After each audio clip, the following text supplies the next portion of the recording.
कल तक जो मैंने डिस्कशन किया था वो था प्राइस इलास्टिसिटी ऑफ डिमांड को लेकर, कि प्राइस इलास्टिसिटी ऑफ डिमांड के मेथड कौन कौन से हैं। 4 मेथड डिस्कस किए थे। पहला था परसेंटेज मेथड, दूसरा था जियोमेट्रिक मेथड, तीसरा आर्क मेथड और नंबर 4 था total expenditure method.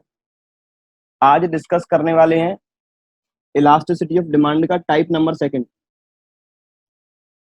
Elasticity of demand का टाइप सेकंड, जो कि है income elasticity of demand.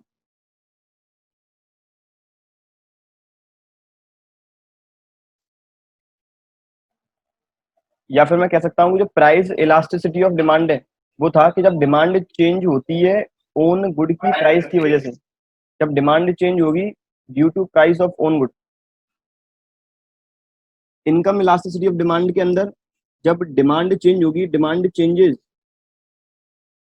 Due to change in income. अब डिमांड चेंज होगी क्योंकि अब इनकम कस्टमर की चेंज होगी, इसलिए हम कह सकते हैं income elasticity of demand means percentage change in quantity demanded and percentage change in income. it is a relation between percentage change in quantity demanded and percentage change in income।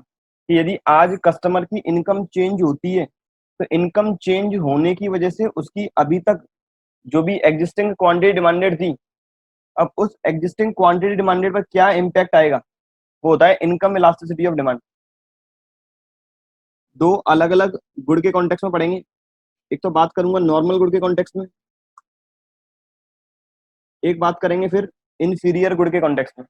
Normal good के context में यदि income बढ़ती है, normal good के context में यदि income बढ़ती है, मेरा एक्स एक्सिस पर क्वांटिटी डिमांडेड है और वाई एक्सिस पर याद रखेंगे इस बार इनकम है, क्योंकि प्राइस तो अब कांस्टेंट है, प्राइस चेंज नहीं होगी, अब प्राइस कांस्टेंट है, केवल इनकम चेंज होगी।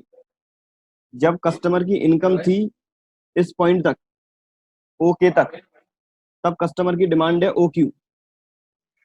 जब कस्टमर की इनकम थी ओके तक तब इसकी डिमांड है ओ क्यू। अब यदि जैसे ही इनकम राइज करती है, यदि कस्टमर की इनकम राइज करेगी, सीधी सी बात है इनकम राइज करने की वजह से कस्टमर की परचेजिंग पावर राइज होगी और परचेजिंग पावर के राइज होने की वजह से क्वांटिटी डिमांडेड इंक्रीज होगा।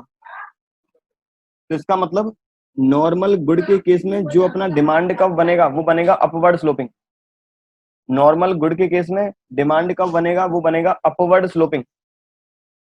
जो डिमांड कब, वो अपवर्ड स्लोपिंग रहेगा, because if income rises then quantity demand rises and income elasticity of demand means relation between change in income with respect to change in quantity demanded.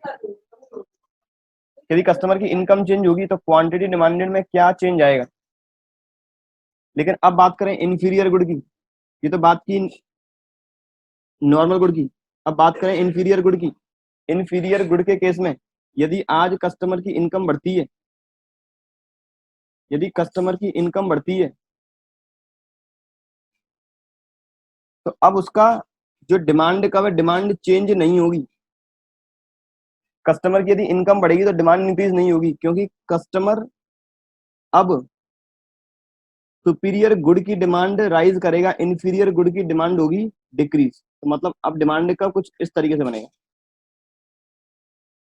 जो बोलते हैं downward sloping. क्योंकि inferior good के case में यदि customer की income rise करती है, इनकम मतलब परचेजिंग पावर राइज करेगी और परचेजिंग पावर राइज होने की वजह से कस्टमर सुपीरियर क्वालिटी के प्रोडक्ट कंज्यूम करेगा, अच्छी क्वालिटी के प्रोडक्ट। इन्फीरियर क्वालिटी के प्रोडक्ट परचेज नहीं करेगा, क्योंकि कस्टमर चाहता है मैं अच्छी क्वालिटी के गुड परचेज करूं। तो यहाँ पर यदि हम नॉर्मल गुड के कॉन्टेक्स्ट में बात करें तो डिमांड कब रहेगा, अपवर्ड स्लोपिंग। नॉर्मल गुड के केस में डिमांड कब रहता है, अपवर्ड स्लोपिंग। और we can say in case of a normal good the relation between income and quantity demanded will be positively related. If income rises then demand rises, if income decreases then demand decreases. it means demand curve will be positively sloped or upward sloping. But in case of inferior good, demand curve will be negatively sloped, because if income of the customer rises, then demand of the inferior good decreases, or we can say demand of the superior good rises. That's why demand curve will be downward sloping in case of inferior good. ये था overall income elasticity of demand, ये था income elasticity.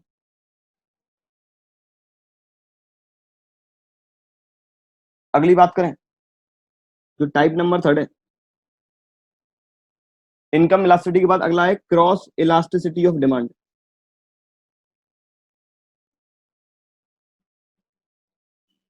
Cross elasticity बात करते हैं substitute and complementary good के case में.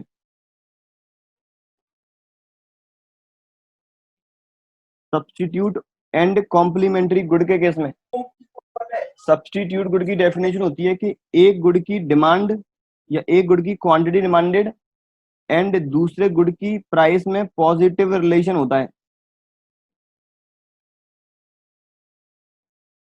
when there is positive relation with price of one good and quantity demanded of another good, then we can say both goods are substitute for each other. But when relation is negative, it means both goods are complementary for each other. If there is inverse relation between price of one good and quantity demanded of another good, there is inverse relation between price of one good and quantity demanded of another good. If price of one good rises and quantity demanded of the another good decreases, it means both goods are complementary. दोनों goods complementary good है, complementary nature के हैं. दोनों के graph की बात करें, x axis पे क्वांटिटी डिमांडेड ऑफ टी. पहले बात कर रहा हूं सब्स्टिट्यूट गुड की, टी एंड कॉफी. कि सब्स्टिट्यूट गुड के केस में डिमांड कब क्या रहेगा, क्वांटिटी डिमांडेड ऑफ टी और price of coffee. Price of coffee आज यदि कॉफी की प्राइस ओपी है और टी की डिमांड ओडी है, आज यदि कॉफी की प्राइस राइज करती है तो कहीं ना कहीं टी की डिमांड राइज होगी, क्योंकि जो एग्जिस्टिंग कॉफी कंज्यूम करने वाले कस्टमर थे वो अब टी पर शिफ्ट हो जाएंगे. It means demand curve will be upward sloping. If price of coffee decreases, it means demand of T decreases, क्योंकि कस्टमर जो एग्जिस्टिंग कॉफी पीने वाले होंगे और कॉफी की ही प्राइस डिक्रीज हो गई है, एग्जिस्टिंग कॉफी पीने वाले हैं और एग्जिस्टिंग चाय पीने वाले हैं, तो कॉफी की प्राइस में डिक्रीज होने की वजह से जो एग्जिस्टिंग टी कंज्यूम कर रहे थे कहीं ना कहीं वो अब कॉफी पे शिफ्ट हो जाएंगे. तो there is a positive relation which means the demand curve will be positively slope to the upward. In case of complementary good,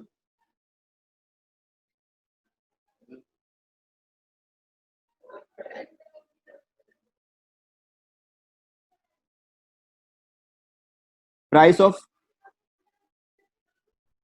petrol, demand of car.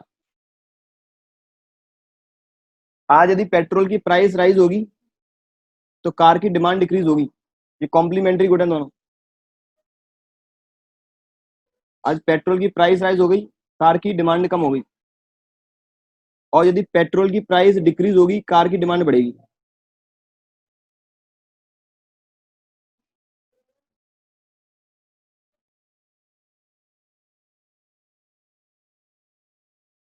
कुछ इस तरीके से. जब पहले जो प्राइस थी, पहले प्राइस थी ओपी, पहले प्राइस थी ओपी, तब अपनी डिमांड थी ओक्यू. जब प्राइस थी ओपी तब डिमांड थी ओक्यू. अब जैसे ही प्राइस राइज हुई, जैसे ही प्राइस हुई राइज, मतलब ओपी से हो गई OP1, प्राइस राइज होगी तो सिंपल सी बात है कॉम्प्लीमेंट्री गुड की डिमांड डिक्रीज होगी, तो उसकी डिमांड हो गई डिक्रीज OQ से OQ1। और जैसे ही प्राइस रिड्यूस हुई OP2 तक, तो अपनी डिमांड राइज हो गई OQ2 तक। It means in case of complementary good demand curve will be downward sloping because there is inverse relation between price of one complementary good and demand of another complementary good। ये था cross elasticity of demand में substitute good का graph और complementary good का graph. Exam के point of view से in case of cross elasticity of demand the demand curve will be positively sloped in case of substitute good, normal good, complementary good and all of these. यदि हम बात करेंगे cross elasticity of demand में positively sloped होगा केवल और केवल substitute good के केस में, नेगेटिवली स्लोप्ड होगा कॉम्प्लीमेंट्री गुड के केस में।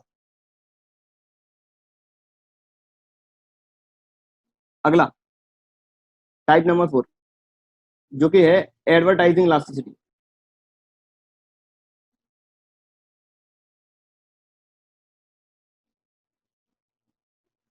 एडवर्टाइजिंग इलास्टिसिटी ऑफ डिमांड के केस में जितनी ज्यादा डिमांड होगी, या फिर मैं कहूं जितना ज्यादा एडवर्टाइजमेंट होगा उतनी ज्यादा डिमांड होगी,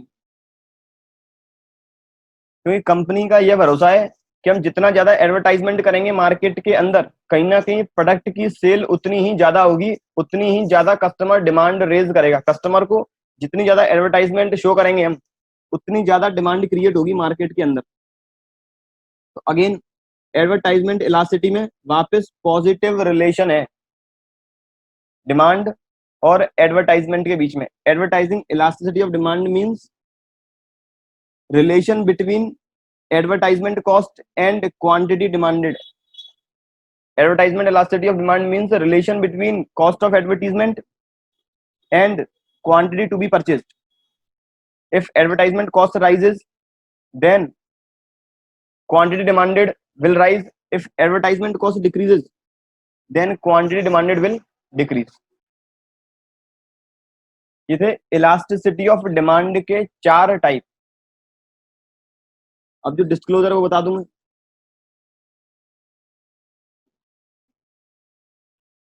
जो भी 11 CBSE वाले हैं